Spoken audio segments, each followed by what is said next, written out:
Joey Bosa, DJ Reed, Josh Sweat, Ronnie Stanley. Those are some of the top names highlighting the 2025 NFL free agent class. Welcome back to Forward Progress, presented by Fanduel. I'm your host, Jason Cooper, here alongside Young Judah and Cleve TA. Now, before we dive into those names, TA, we were talking a little bit about this before the show.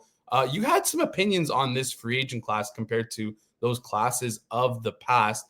You feel like it's a little bit lighter than previous years. So tell us a little bit about why you feel that way and what it is about this class that you feel like is so light and where it's missing compared to previous years.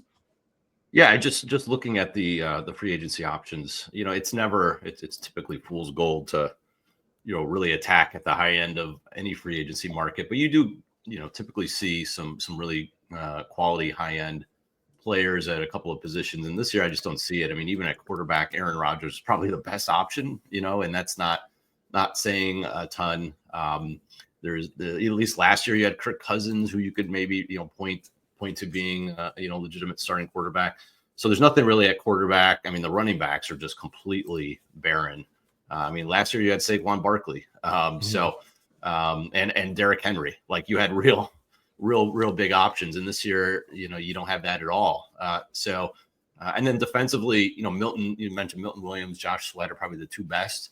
And that's not at the high end. I mean, at quarterback, DJ Reed is, he's fine. Like, there's just nothing to really hang your hat on, if you're a team looking to spend a lot of money, like the Patriots, for example, or the Raiders.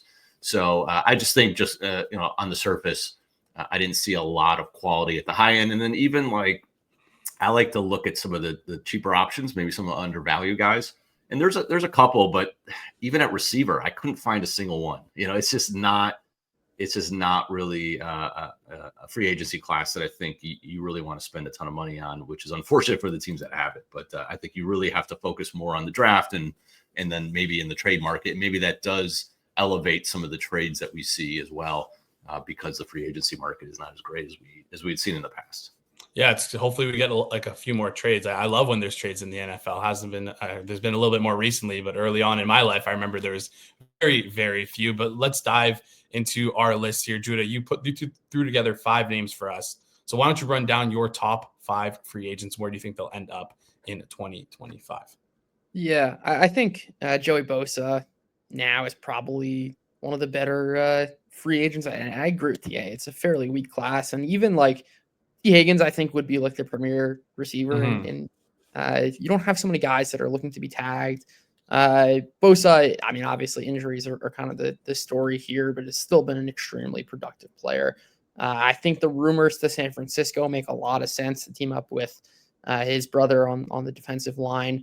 Washington's another team that I think has a lot of cap space. They're looking to kind of make a splash. I think that makes some sense. DJ Reed, another guy mentioned, he's been a really solid cornerback.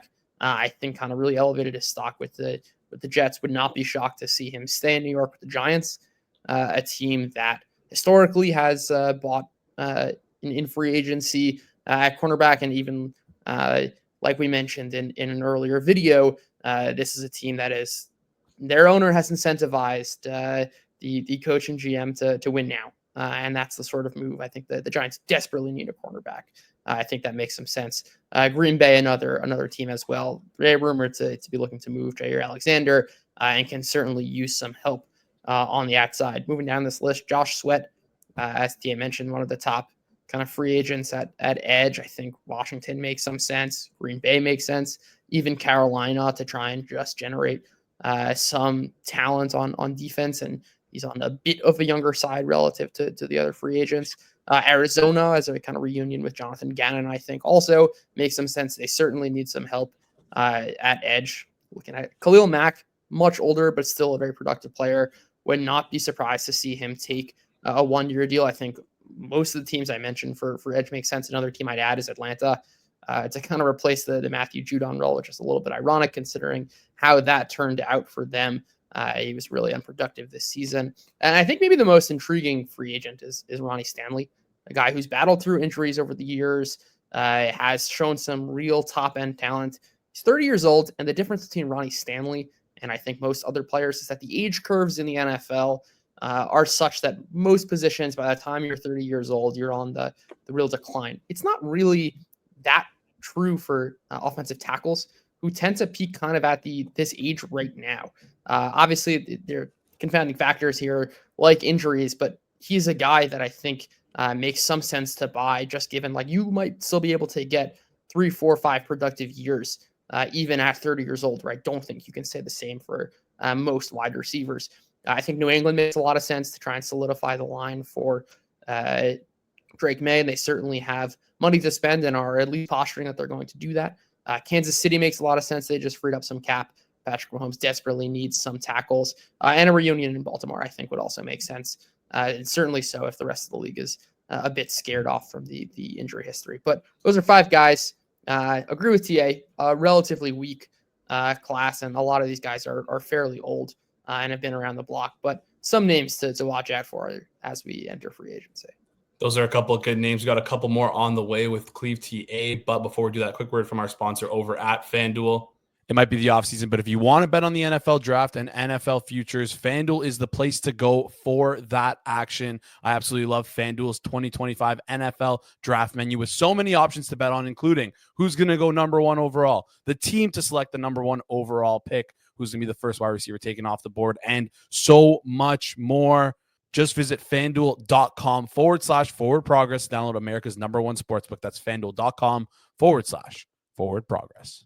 All right, moving on to TA's list. You just heard from Judah. TA, you got a couple names that are similar, a couple names that are different. Give me some of your top free agents highlighting this class, non-QBs, non-wide receivers. Who are they and why? Where do you think they'll end up? I think defensively, to me, the top names, obviously Joey Bosa, as was mentioned. I do like that call. I think Washington is a great spot for him. I actually, if the Browns do eventually end up trading Myles Garrett, which I'm not sure they will, Commanders are top of that list. So I think that they really want to supplement that defensive line with a proven edge rusher. And obviously, ever since they got rid of Montez Sweat and Chase Young, they're trying to attack that edge pressure spot. So I think Bosa does make sense there. I know the Niners were listed as hey, reuniting with his brother, and it sounds great, but I don't know where they're going to get the money to do that. They're already they got rid of Deebo Samuel and got rid of his contract. That was a salary dump. And they are trying, there was talks of them trying to get rid of Brandon Ayuk, although I don't think that's going to happen, but all in and they're going to drop Javon Hargrave. So all in the reality that they're going to have to extend Brock Purdy, and they need to kind of free up space to do that. So I don't know if they're going to spend high on a guy like Bosa unless he really takes a discount to play with his brother, or maybe a 1-year prove-it deal. But that might be a tough one. So I do think the Commanders there make sense.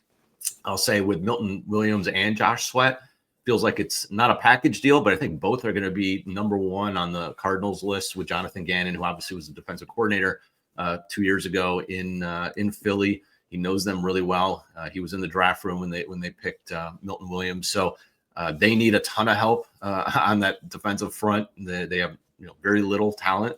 So I do think that this is the year that they're going to spend. The first 2 years in the Gannon Ossenfort regime was really about flipping over this roster and getting their kind of guys, their culture set. And then, now is where they're going to spend after cleaning up the cap. So I think one of those guys will end up in Arizona. I just don't know which one, but I think both are going to be at the top of their list.